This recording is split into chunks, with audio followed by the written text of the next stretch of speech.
I'm a death head moth. Dun, dun, dun, dun, dun, dun, dun. Hello everybody and welcome back to my channel. As you can see, I have a new death head moth squishable. It's so cute.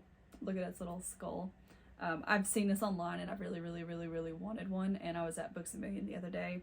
I couldn't resist. Alright, thank you so much for tuning into my video today.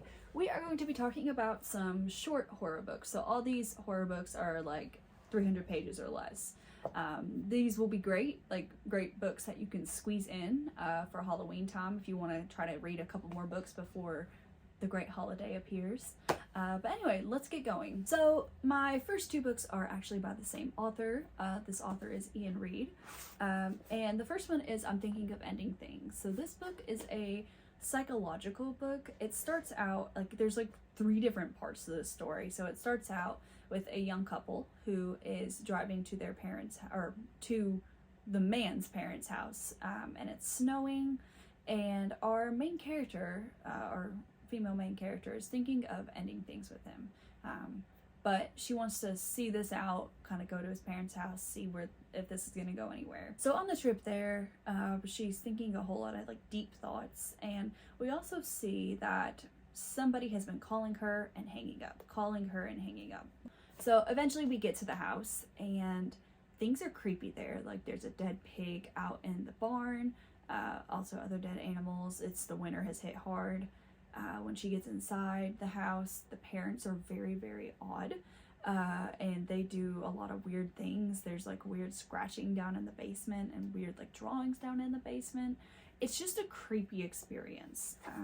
So it kind of cements even further, I think I need to end things. So the third part of this book takes place while they're driving back home, and they decide to stop for ice cream, and a weird thing happens at the ice cream place, and then he's like, here, I know a place where we can throw our cones away, and he stops at a school, and then he disappears, and it all escalates from there. So this book is actually really good. It can be confusing, and the first time I read it, I was like, what just happened?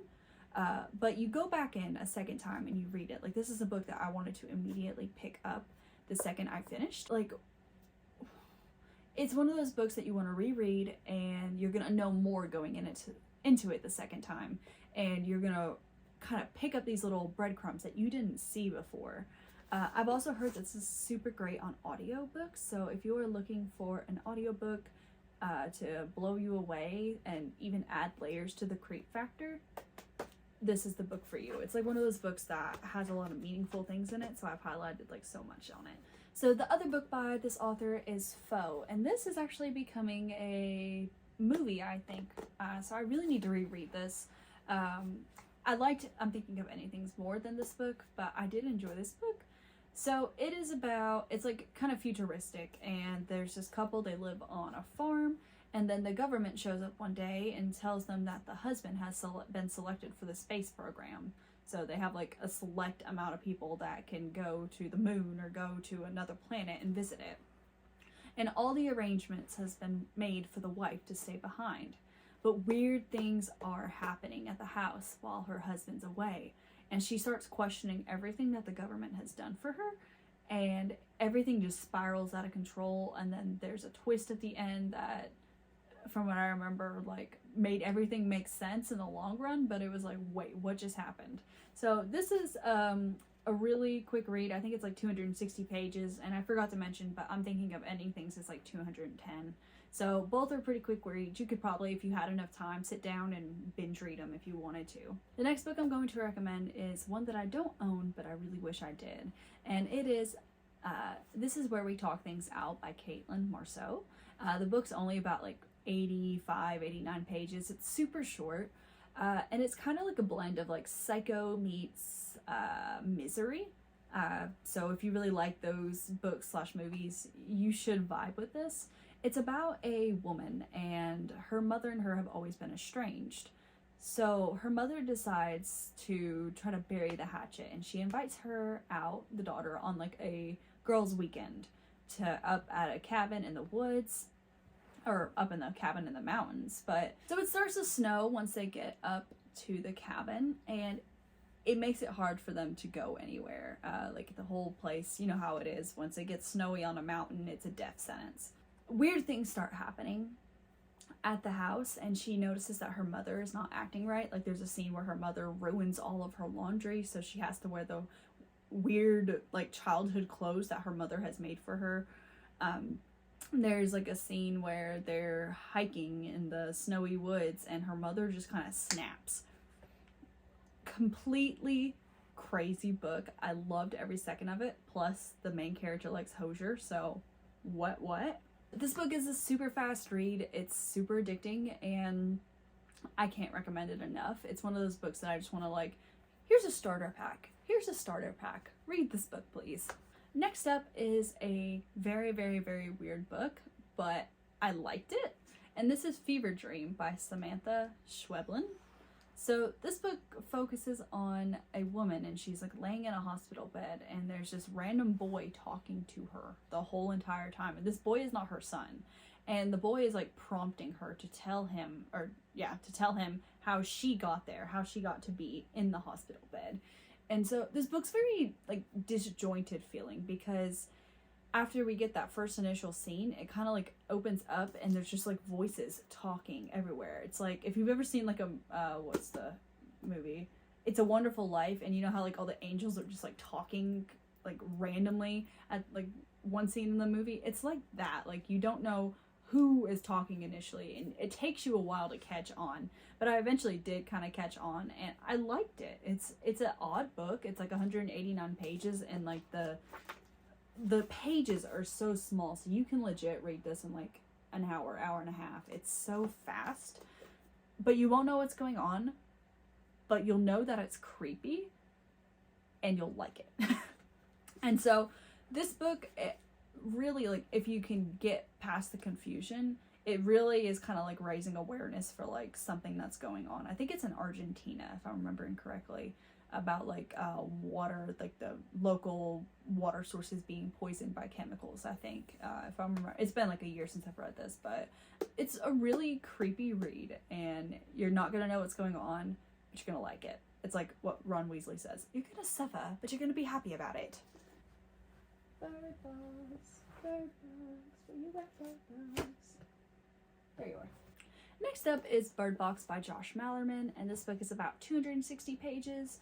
It's a really fast-paced read. It's like a apocalyptic read where there is this creature or this mystical force outside, and if you look at it, it's going to make you kill yourself, basically. So people have boarded off their windows, and you can't just casually look outside or else you will probably die. The book slowly escalates from like you're apocalyptic to I gotta find somebody to help me. And so we see our main character, she drives a car without vision at all, and she finally finds this place like where some survivors are holed up. So they let her in, and then you know how it is with your apocalypse.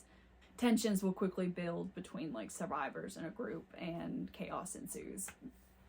I really like this book because it focuses a lot on your senses. You can't see, so you take that away and you have to like let your ears be heightened. You have to notice every single sound. You have to smell what's in the air. So I really liked how it played on sensory details a lot, because you know the author has to tell the book without our main character being able to see a lot. So you have to describe things in other ways, and I thought that was really cool.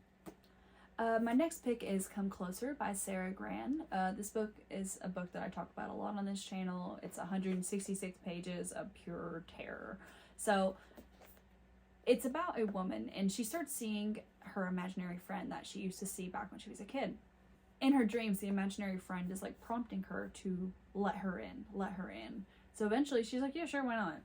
And then she slowly starts descending into like madness. So it's a slow possession story. We don't see like the demon possess us right away and awful things start happening. It's subtle changes. There's like one scene where she's trying to put out a cigarette, and all of a sudden, without her control, she puts the cigarette out on her husband. Or there's another scene where somebody makes her mad at a newsstand, and then things escalate and she kind of has like a blackout period. So she's losing track of time. She's hearing like noises in their apartment, and a list suddenly shows up at her like door. She ordered a book on Amazon and another book came in instead, and it's like how to tell if you're demonically possessed, and here's a checklist. And so she starts checking off the list, and slowly over time the list becomes like exactly what she's doing. So super creepy, and it's like a psychological book too, because it's like, is she really possessed, or is she just kind of changing personalities? Like, what's going on? So highly recommend this read. It's super fast, and yeah, it's just great. My next two recs are also by the same author. The author is Laurel Hightower. The first book is Below, and this book is about a woman who recently left her husband, and she is driving to a convention. It was either her husband or her boyfriend, but she's driving to like a horror convention. But the road, the interstate, is all icy and snowy, and so she pulls off at a rest stop, and there is a truck driver there, and he's like, "Oh, hey, you can follow me along, and we'll talk to each other on the radio, and hopefully, you know, we can communicate the whole time, and you won't have to be as worried." And she's like, "Yeah, sure, that's nice." So unfortunately, the truck driver crashes, and he winds up going down like a very steep hill. And our main character like decides to like he starts talking to her still like on the radio. He's like, "Hey, yeah, I'm down here. Can you send some help?" And so she decides to travel down this hill and see if she can save him. But things get really creepy from there. It's like the cryptids of America all meeting up in one place. It gets a little gory, but it's super fantastic, and I can't recommend this book enough. It's only like 110 pages or something. It's a wild ride. And the other book by this author, Laurel Hightower, is Crossroads. And this book is about a mother who recently lost her son. He had like a bad car crash. And so she goes and visits the site of the crash like weekly or daily, just depending on her mood. And she notices one day she accidentally cuts herself on, I can't remember if it's like a rose or something, thorn, and she bleeds a little bit on the ground. And then she starts seeing her son at home. So she kind of puts two and two together. She's like, okay, so if I give a little blood, I get to see my son. But over time, the blood's not enough, and the son starts demanding more. Blood's not going to be enough, so I want your finger. I want your pinky toe. And it just descends into super creepy chaos. But it's so realistic, and you can feel so sorry for the woman. And think this one's about 120 pages or so. It's a very sad read, and definitely check like all your warnings and stuff before you pick this one up. But I listened to it on audio, and it hit home. I mean, it hit me. It was really good. The next book that's a super fast read at like 260 pages is Pen Pal by Dathan Auerbach. I won't talk about this one too much just because I do talk about it on my channel a lot, but it is about a kindergarten experiment with pen pals gone wrong. They like put their written note in a balloon, and it's supposed to go like far away, but our main character's pen pal wind up being like some creepy dude in the city. And so this book is super creepy. Like there's scenes where the main character gets mailed like photos of the main character that was taken by the pen pal. There's creepy scenes where they're like the main character and his best friend are like under the crawl space of his house thinking that his cat might be down there, and they're hearing noise and footsteps and stuff upstairs. This book is just tense. And it's told by the main character as he's an adult, and he's looking back on his childhood and just recording all the creepy things. So yeah, this book, I highly recommend it. If you haven't checked it out, you totally should. It started out as a creepypasta, like written on Reddit, and then it got transformed into a book, and it's just so good. And last up is What Moves the Dead by T. Kingfisher. This book is based on the short story by Edgar Allan Poe, which is The Fall of the House of Usher, which I'm actually watching on Netflix right now. But this book is kind of a retelling about it. It's a little more expanded upon, and it involves spore horror. So spore horror is like mushrooms and spores like infecting people and causing weird things to happen. So it kind of takes that Fall of the House of Usher with the sister being sick, and it puts it up to a whole nother level. So this book is really good. It's a quick read. It's only 158 pages, and it's just a really good retelling of a classic. Thank you so much for watching my video. I really hope you enjoyed. If you did, please leave a like, and don't forget to subscribe to my channel for more content. And don't forget to follow me on Instagram at pages_and_ash. Thank you so much for watching.